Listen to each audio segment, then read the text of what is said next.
Nobody's born incredible. People who do incredible things simply took the right steps. This is our journey. This is the hunt for incredible.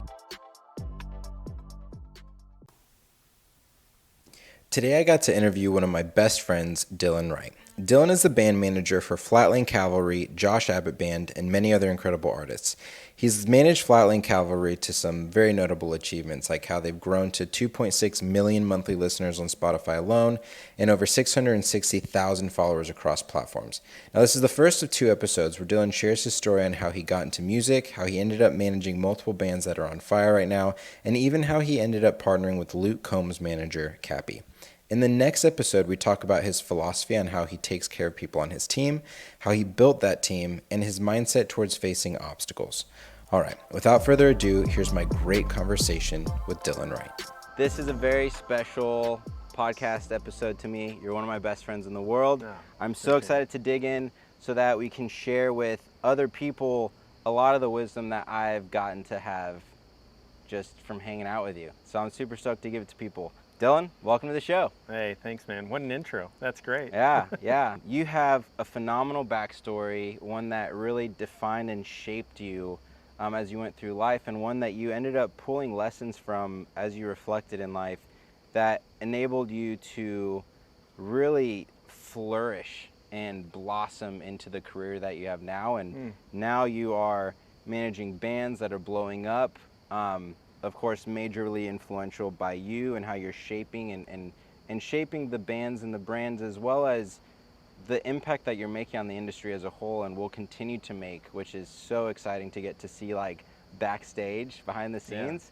Yeah. Can you share what your story was, like, from the beginning and those, like, character and defining moments? Yeah, so starting with my childhood. Yeah. Right? Yeah. Yeah, first, I feel like we need to toast to this because in my childhood, I never thought that I would be in Italy, and this is pretty incredible, so cheers. Thanks for inviting us, too.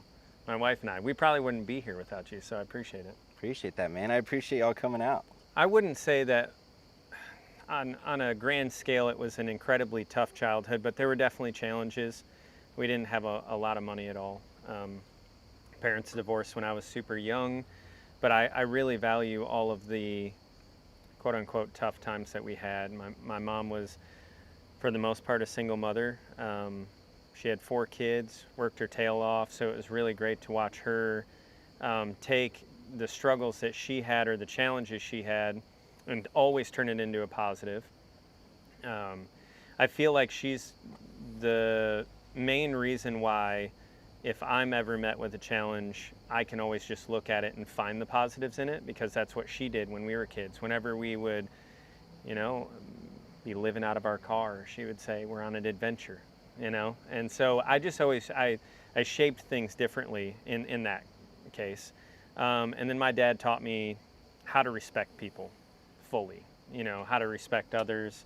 But, okay, I would say the first 12 years of my life, I had 3 stepdads.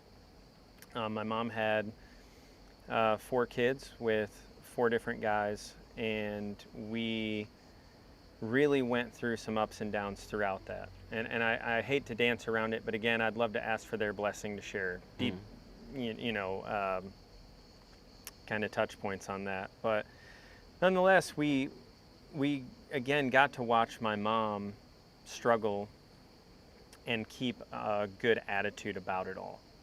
And each of us took from that different things. But what I took from it, being the oldest of my siblings, was that no matter what struggle you're met with, you have a choice, right? So you have a choice to pout about it or break through that wall. And I just chose in life to break through walls. And I haven't been met with near the challenges that she has. And I thank her for that, because without her, I don't know where I would be at with it. But again, it's hard to touch on all these. I'm trying to navigate this correctly without asking my siblings for their blessing. Yeah. So you are the oldest of? Well, I have 5 siblings. Yeah. So I have 3 with my mom, 1 with my dad, and I feel like you're trying. We know each other so well. I feel like you're trying to tease out I was the oldest, so I was basically the dad of the house, right? We had dads that came in and left, but no one was really a strong father figure. And so I kind of took over that role at a super young age, and I was basically just corralling kids. My mom would work till 9 o'clock at night, and so after school, it was either a free-for-all or I entertained my siblings. You know, hey, let's make sure that we have food and we're alive today. um, you know, I moved to my dad's full-time when I was 12, but I was at my mom's and my dad's both all throughout high school. And so when I was over at my mom's house, we lived in a trailer park, and that is just a chaotic environment for kids. I mean, that is like a miniature neighborhood of just trouble. So my kids, or my siblings would just run around with these other kids in the park, just breaking stuff or figuring out ways to get in trouble. And so it was like partly my job to keep them out of trouble. And I was a kid myself, you know, so I was, you know, in high school, you're partying, and I didn't know. I was like, well, you know, I'm not doing drugs, so we're good. I'm the good example. This terrible example, but I kept them from dying, so that's good. Yeah. How do you feel those experiences shaped you into what you do today? And for some context for people, even within like our friend group and in your career, people refer to you as like the dad figure. Right. Where like you continue to leverage the skills and attributes that you developed throughout your childhood into what you're doing today. So how do you feel like those moments did shape and define you into something that ended up being wildly advantageous for what you do now? Yeah, I mean, having to act as dad, or just the elder male figure in the house, I guess it just was a natural progression into the rest of life. It's just habits, I guess, of being the one who is like, all right, what are we doing? Now I got to figure it out. And then I didn't realize that management per se was what I wanted to do, but it kind of naturally turned into that from childhood into adulthood of different situations. Like you mentioned the friend group, I guess, you know, just sometimes people are like, well, Dylan's just going to figure it out. And I don't know if that's good or bad. You know, sometimes I go on trips and I'm like, I just want to be here, but you know, it's fine. I love it. I really do. So yeah. So share a little bit about what you do for that context of, so you mentioned you're in management. Yeah. So I'm an artist manager, and I think it'd be easier if I just kind of tell that progression too. I had my own band for a little while, and looking back on that, I feel like I was naturally, again, dad. I wanted to be a singer, songwriter for years, starting in my like early 20s, and I just started the band, brought some guys in, and we were doing things. Kevin Vermillion, he was the other half of what I was doing. He was a guitar player. I couldn't play guitar, so I needed a guitar player.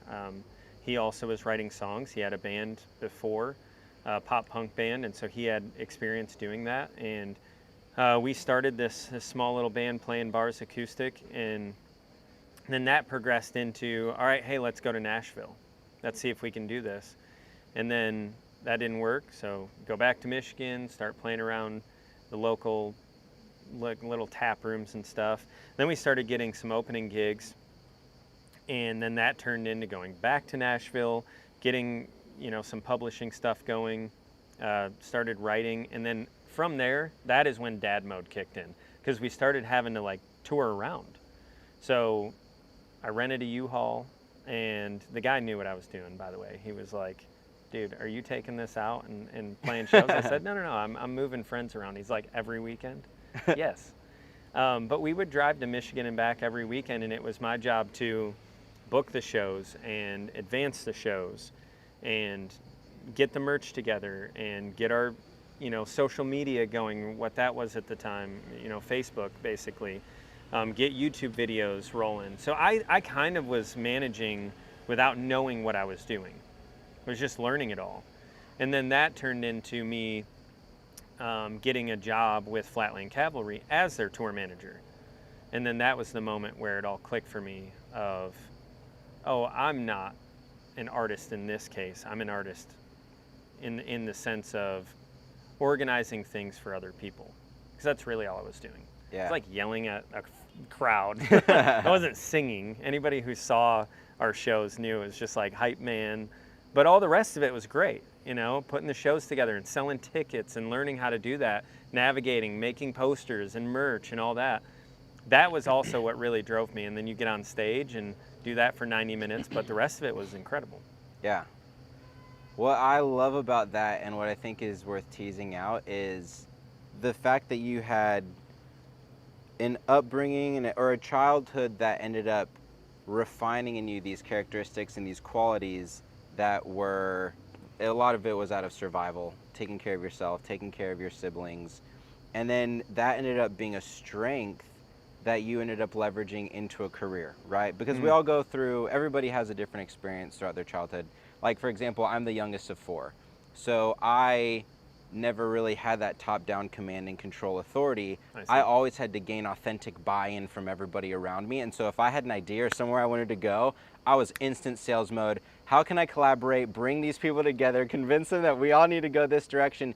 And so the skills that I developed and that I now use in tech and am beginning to use in real estate is one of identifying the experts in the field, pulling them in, convincing them to be part of this group and convincing them to go one direction.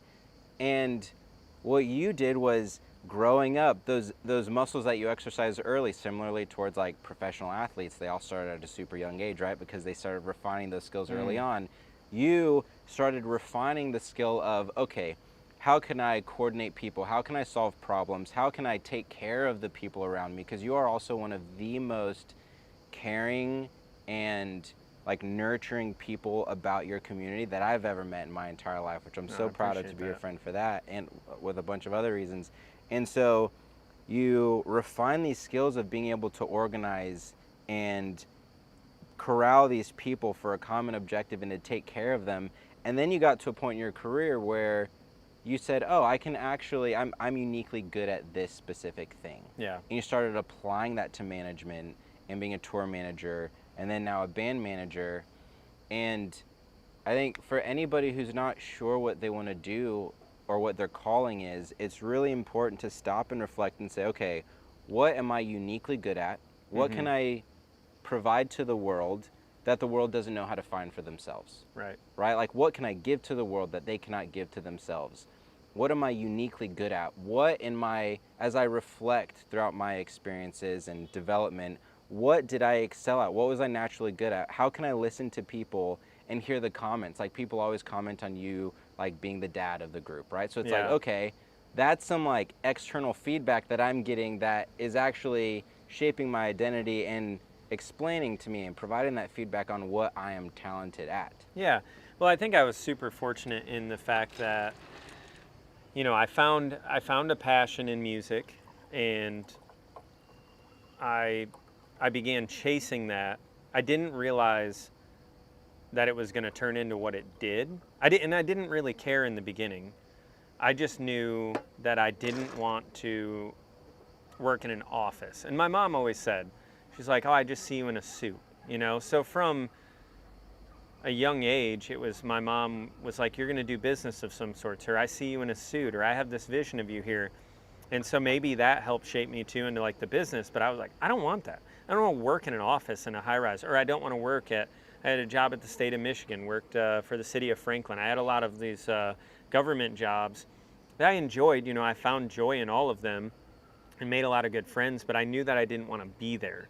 And my uncles always owned businesses. So I was like, I want to own a business. I just don't know what it is. So when music came along and I found out that I could sing, I started chasing that and thinking, maybe this is it.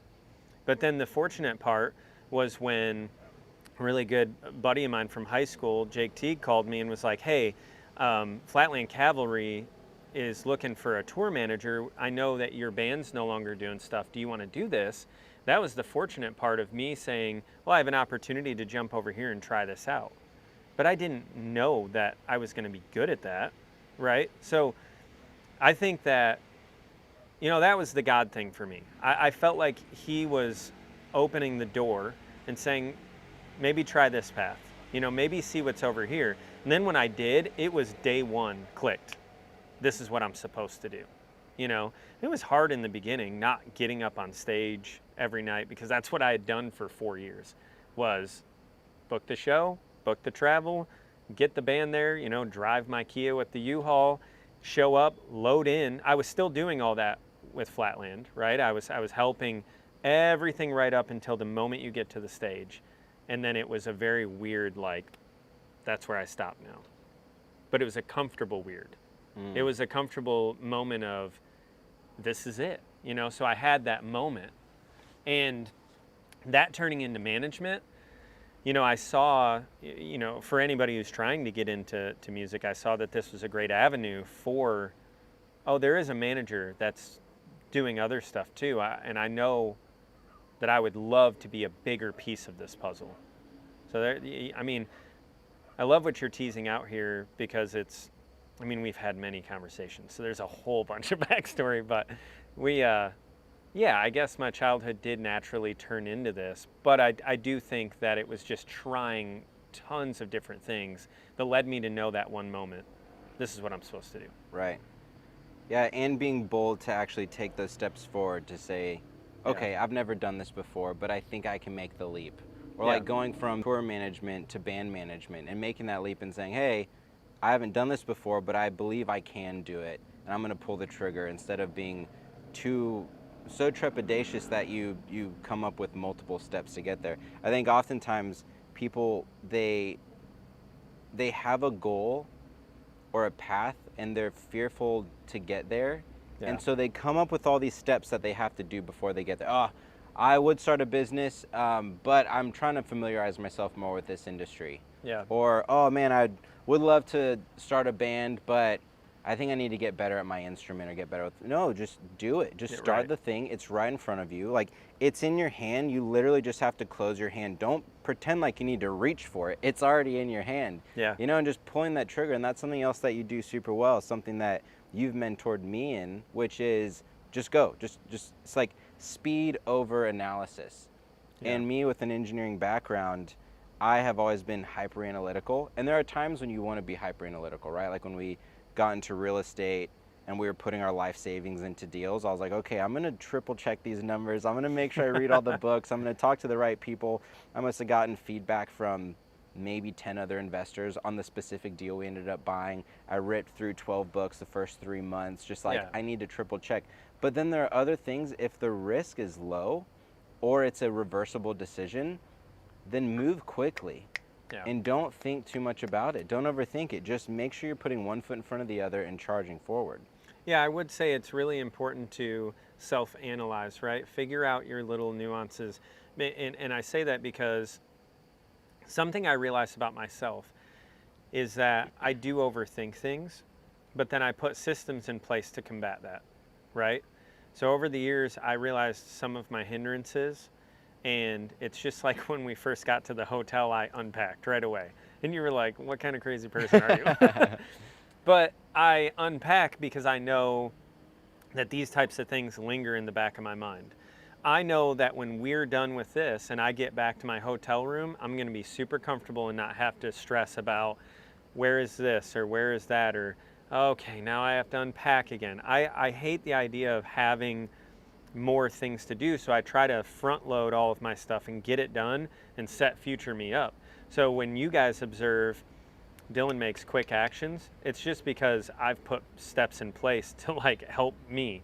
I'm also very forgetful and I lose everything, so I had to also just stay super organized, which helped me become a tour manager and a manager, because I learned early on, if I don't have a place for my wallet, I will not have the wallet. Yeah. My wife would say that I still have a problem with that. I've lost 2 of our credit cards in the last 2 months, so I'm still working on it. But that's what's helped me to get to the place that I can make fast decisions, because I don't clutter up my brain.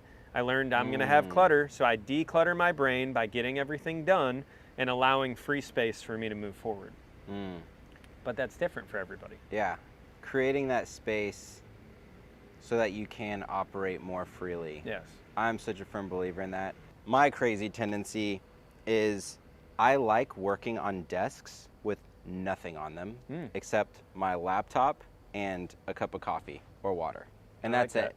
Like even at work, I didn't have pictures of people up. I didn't have like anything. Even if it was like a phone, like when I was first starting my career and I had an office phone, I kept it in the drawer because I was like, I need nothing here to Right. preoccupy my visual space, because then I end up processing it in my cognitive space, and I need it to be as empty as possible to hyper focus, because that space creates freedom and relaxation, which enables your mind to be more creative and to Yeah. think more freely. Who Not How, the book that you and I Yeah, read that's together, a phenomenal such book. a good book. There's a massive section in the book that talks about freeing up your time so that you can be more creative and calm, Yeah. because it increases the quality of your decision making. So if you do the right things ahead of time, you make sure that you are working out regularly, eating well, that you have a clean environment, that you're not doing anything, it will increase the quality of the decisions that you make and the speed at which you can make them. Yeah. Well, and I do think, again, the self-analyzing and figuring out what the nuances are, what's going to help you.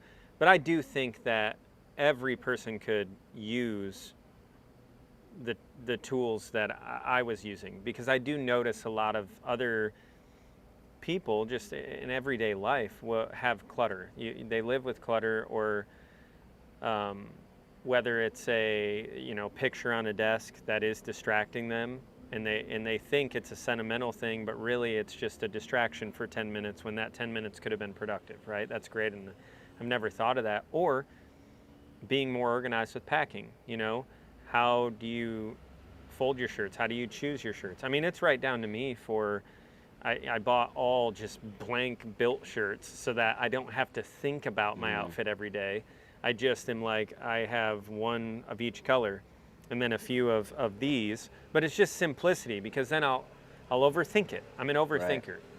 It's funny because you're like, you don't overthink things, you just act. But really, it's just me overthinking before I left home so that I don't have to worry about it on the Yeah. trip, right? So that was the idea there. But everybody could do that. It's just in your own way. How can you apply it to your own life? Because everybody's different, whereas you're not as worried about what shirt you're going to put on today because you don't care as much. I realized that was a tendency I had, so I get rid of it. Yeah. Something that I'd love to circle back on is, you mentioned when you ended up segueing into band management, Yeah. that you felt called. You knew that it was the right thing. You and I are both religious. I'm a firm believer in like paying close attention to that internal compass, that internal voice that's calling you into a direction. I believe firmly in listening to your inner truth and aligning that with a higher truth, something that's bigger than any one individual or even a collective. And then the closer you can get to your personal truth, and the closer you can bring that personal truth to that absolute truth, the more you are on the path that you need to go on. And what you've done so brilliantly well is said yes to things. Like, you are one of the most proactive go-getters that I've met, where if there's a job that needs to be done, you're never above it. You just jump on it and you do it and you get it done, and you put yourself out there and you take risks. How do you think of going out and basically testing your actions against what feels right? Do you cycle through and just put yourself out there and you try to figure it out with your head until your heart says yes? Or do you listen to your heart first for the direction? What does that look like for you? That's a really good question. As I said, I can be a bit of an overanalyzer. So it hasn't always been this way. When I was a kid in school, I was really proactive with some things, but not others. So and in class, I didn't love the schoolwork, and I wasn't the best student. But then there were other areas of life, mainly with like people and interactions, that I was really about. And the thing you pointed out was I do love work. I love having a goal or a task or something to get done. I love when I did become the tour manager, it was that task, that checklist for me, and making sure that I was getting this done for the guys, right? So Flatland needed somebody to organize their lives and keep them on time and get them from point A to point B. And that was my job, and I loved it because I felt like I was helping them achieve their goals. right? Whether it was a heart or a head thing, it was probably both, because I loved the task. But then the heart behind it, I always loved helping people. And I was like, man, this is really meshing both of them well. And it's probably more like a hindsight thing than in the moment. In the moment, I really was just thinking, if I stay at the city of Franklin, I will just be stuck here. And no offense to any of those guys, because I loved the job, but I loved it so much that I knew I was just going to stay. And I was 29. I was like, I'm still in my 20s last year. But I said, I can either do this now or just stay. And I thought, I didn't move to Nashville. I didn't leave Michigan, all my family, spend all this time to just go into another government job. So I left. I was like, well, let's go to Texas. Let's see what's down there. Do this for a year. And that was what led me. So maybe that was my heart more than my mind. I wasn't being as analytical. I was just thinking, this is it. I either go or I'm stuck. And so I went, and then as soon as I started, it was that, like I said, first day. And the guys were phenomenal. I need to touch on them first. Meeting those guys was one of the best things that ever happened to me, because they are the best humans out there, hands down. Day one, we're in a hotel in Columbus, Ohio, and I'm sharing a room with Cleto, the lead singer of Flatland.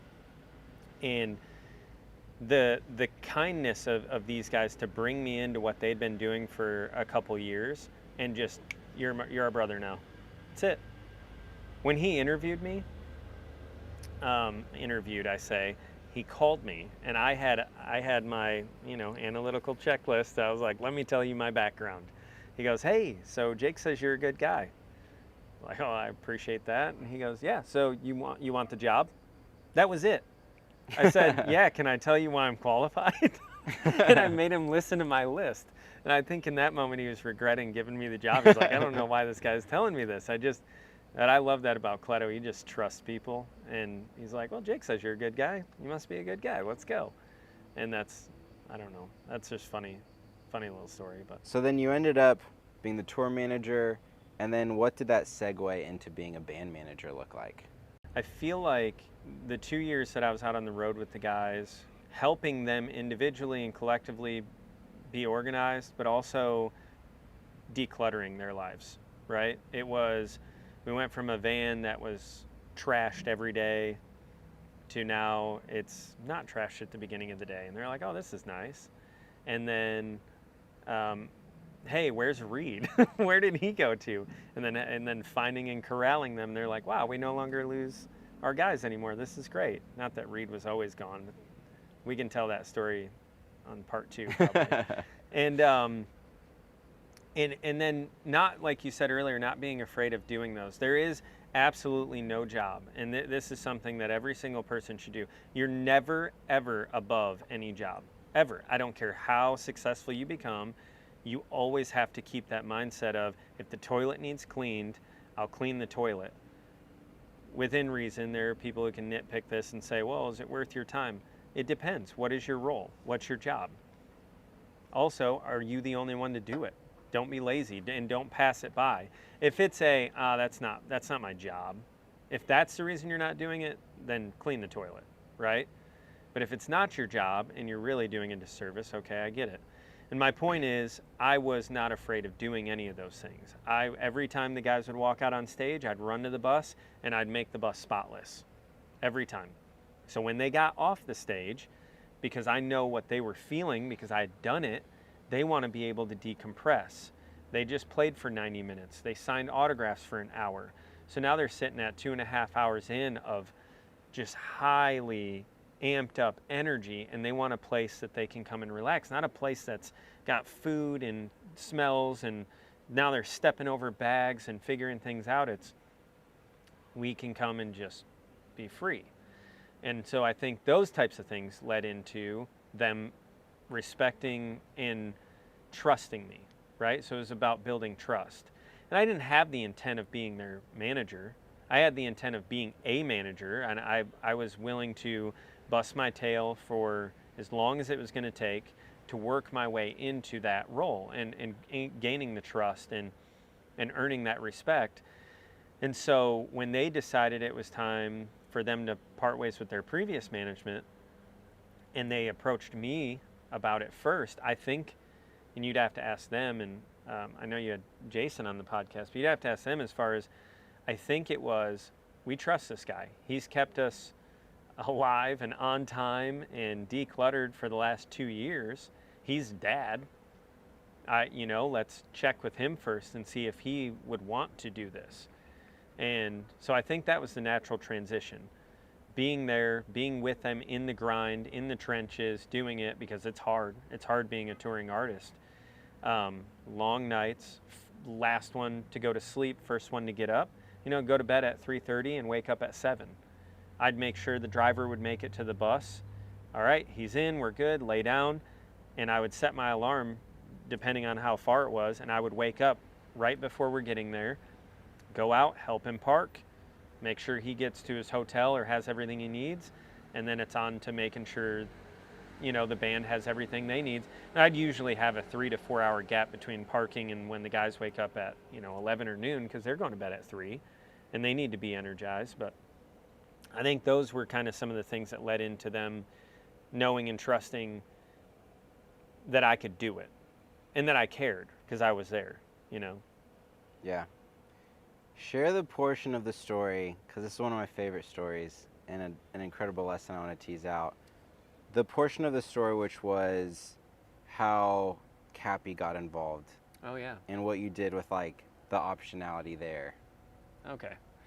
So it was January of 2020 when the guys called me and said, all right, you're the guy, you've got the green light, don't mess this up. So the guys called me in January 2020, and they said, all right, you're the guy, D, don't mess this up, right? Because, again, we were just brothers at the time. It wasn't your standard, we meet, and we're like, hey, how are you doing, I'd been out there for a while, and literally 30 minutes after that, I'm in my apartment with my wife, Alexis, and we're looking at each other like, okay, this is it. We're doing this now. And I don't want to skip over the part where you had a massive influence on this. You and I had talked about the possibility of me doing this, and this was right around the time that, I think Jason had come to me, or Cleto, or both of them had come to me and teased this out and said, hey, would this be something that you'd be interested in doing? And then I think the next day I talked to you about it. We were out on the golf course, and you said, in the Gideon way, bro, of course you can do this. And I was like, you're crazy, my man. You're out of your mind. I'd never done this before, but I had with my own band. It was just at a different scale. So I just wanted to give you credit for that.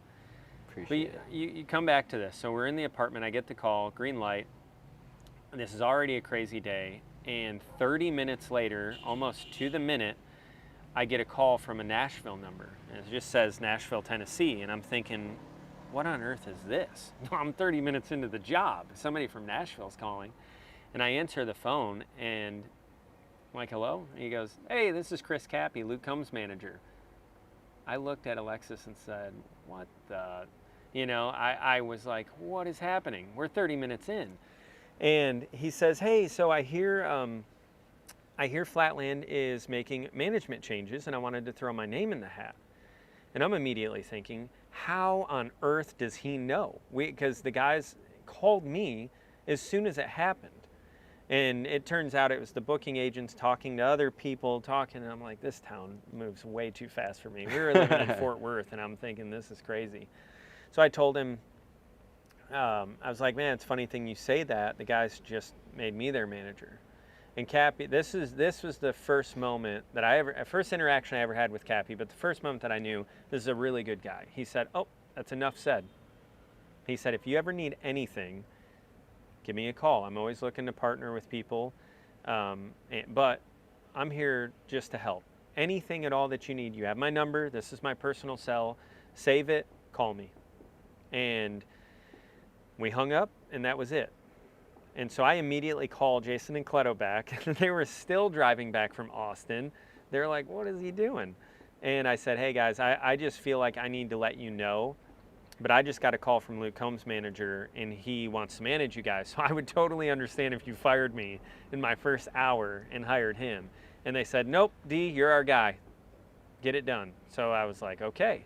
And I felt like in the moment, that was God setting up the rest of this journey up till now for me, saying, let me have the biggest manager in town call you 30 minutes in and then give you the validation that you needed from your guys to say you're the guy, right? Which was an absolutely crazy moment looking back on it. And to give a little context on Kappy and how he knew of the guys, in December of 2019, just the month before, we opened for Luke Combs in San Antonio.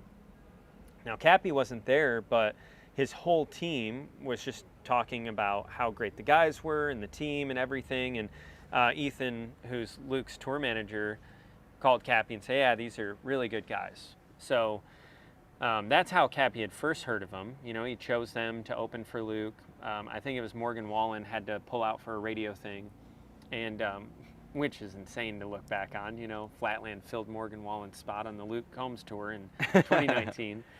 And he listened to the guys throughout the beginning of January, and then I think it was just happenstance. He called his booking agent and said, hey, what's the story behind these Flatland guys? And then it was all just the booking agents and everybody talking. But the timing of it, the half-hour thing, and I'm not exaggerating, it was 30 minutes from that time. That just doesn't happen. So, Right. Okay, and then I'll continue. Another month goes by, and we're still out on the road because in those first, I think 90 days, or not 90 days, but probably month and a half, right? So like 45 days I was still tour managing and managing until we could work Jake into tour managing the guys. I was helping, and I jumped off the road when we got to Nashville. And that was when I thought, hey, we should at least meet with Kappy and see what this is about. This is too big of an opportunity, guys. He said something about partnerships. I didn't know what that meant, but I didn't care. I'm thinking, I cannot hold these guys down. If the biggest manager in town, if Luke Combs' manager wants to manage these guys, I need to find a way to get him on the team. It just made sense to me. So Cleto and I were in Nashville for some publishing meetings, and we were with Henry Glasscock, who is over at William Morris, and that's the guy's booking agent. And I said, can you get a hold of this Kappy guy? And so he did. He set up a breakfast, and me and Cleto and Henry sat down at Big Bad Breakfast in Nashville, and Kappy talked to us for an hour. And I mean talked to us. I mean, he is one of the best talkers I've ever met in my life, and I sat there in awe for an hour thinking, this guy knows what's happening, right? But he's a good guy. He was still honest Kappy, still very, very caring, and was just all about, what can I do for you guys? What do you need? You know, he just kept asking, what are the pain points? What do you need? And at that point, it was, I don't know. We you know, the guys are doing okay right now. I don't know what the pain points are. I didn't even have time to figure it out yet. I'm like, guy, let me figure this out. Wait, so how long is this after from when you actually got the job? Oh, about a month. A month. Yeah, Oh, that's right. So Okay. it was late January like 20th, something like that, and then it was late February. So yeah, we had breakfast, and he said, well, guys, if you need anything, just let me know. Fast forward to the following month, 15 days after that, and the whole world shuts down with COVID. And I'm like, great. I just started managing the band and the world shuts down, And, soon after COVID had hit, we were navigating some bus deals we were in, some booking deals, some other financial things, and I had all this stuff on my plate, but I was really I was not thankful for COVID, obviously, but I was thankful for the moment of a break to be able to analyze all of this stuff. It gave me a moment, because everybody's like, man, you started? What was that like? And I thought, it was like hitting pause button and giving me the opportunity to wrap my head around all this, because I'm not going to lie, it was a lot at first. Okay, what is figuring out the routing and the, where's the website at? Where's the social media at? What do we need to work on here? I wasn't able to do everything all at once. So that was a really good pause, and for the guys, because they had been touring their tails off for 3-4 years. I mean, we're talking 120 plus dates a year, they never really got a break. And so I think it was good for all of their souls to get a moment in that time. So it was like, again, going back to what I said earlier, you find all the positives out of all the chaos and negatives, right? And it gave them time to be with their families and deal with things that were going on. And right after that had happened, I called Kappy back and said, hey, I would love to pick your brain about this partnership opportunity you talked about and just see any areas where maybe I could improve. So I just wanted to learn from him. I did not know that he was actually willing to partner with me. I just thought, if this guy's willing to take my call, he messed up and said it. You know, Kappy didn't know. Kappy didn't know he was going to meet a guy that was actually going to call him. And yeah, so a couple months go by, and we had 2-3 more phone calls. He asked me, he said, hey, what are the red flags? And I told him, you know, here are the 5 concerns. And he goes, oh, those aren't red flags, those are pink flags. And he goes, well, what do you need help with? And I gave him one of them. I said, this is the only one I can't figure out. He said, well, when you actually get the other ones done, call me. Week later, I was like, hey, I got all those done. He thought, oh, okay. What one couldn't you get done? And it was a booking thing. And let me make a call. He makes a call, calls me back. 30 minutes later, he goes, it's done. It's like, oh my gosh, who is this guy? You know? And I said, okay, well, I really, really think that you need to take a call with the whole band and just talk with them. Well, me and the guys were so close that we had already basically made the decision. I said, guys, if Kappy is willing to work with you, we need to do this. I will worry about my role. You guys just let's talk to him and see what it's like. So the first call the guys all have with him, we're on Zoom, right? Middle of COVID, still figuring out Zoom. I didn't know how to extend it past an hour. We're having the conversation, and Kappy's figuring out the band and what do they want. They're all telling their stories, and the hour hits and it shuts off. And I'm like, oh no. So I have to get everybody back on the call, and then Kappy's, you know, busting my rear about it. He's like, oh, this is your manager? Can't even keep the phone call up. I'm like, what a jerk. I don't even know what this Zoom thing is. And about 2 minutes after we get back on, Jason goes, yeah, we want you to manage us. Kappy goes, whoa, whoa, whoa. You already have a manager. He goes, how about this? Let me and Dylan talk off channel here. Let us talk over here, and we'll come back to you guys with a plan. And he was caught off guard because he didn't know we'd already talked. Me and the band were like, anything we've got to do to get this guy on board, let's do it, right? And he was big bad Nashville manager to them. It was scary, which I understand. You know, a Texas band, they're from a small town of Lubbock, but they're from West Texas, and they're thinking we don't know what all this Nashville business is about. And all they've ever heard was bad record deals and people trying to make them change their music or sound or this, just all the negativities that surround it, you know. And so Kappy and I get off channel. He goes, what was that about?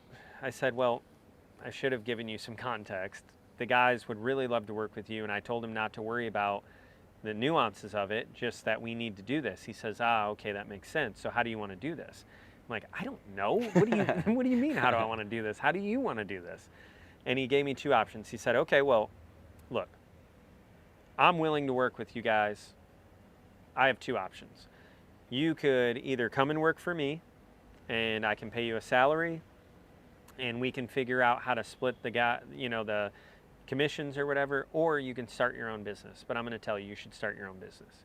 And I was super thankful for that because, you know, this was the guy early on that had so much influence that he could have been the individual that said, yeah, come work for me, and paid me a minimal salary, and ended up building Flatland to what they are now, and, you know, taking all that money and running, or per se. But he said, I want to do this with you, right? I want to partner with you, and I think that we can do this together. So thankful for that. So thankful. He helped me and Alexis early on in so many ways that it's really unbelievable the type of human he is, to be able to look at a young guy who is a tour manager, becomes a manager, and he said, you know what? I'll take you under my wing. I'll help you start your own business and get off the ground. And in the middle of COVID, of all things, his whole world shut down too. We all did. And so he said, I'm fine. Let's get you situated. And he'd known that Alexis and I just got married. So he's like, young married couple, you guys make sure you're okay. And forever thankful for that. It was really cool. Today I got to interview one of my best friends, Dylan Wright. Dylan is the band manager for Flatland Cavalry. Cavalry. Josh Abbott Band. Oh, never mind. Bye.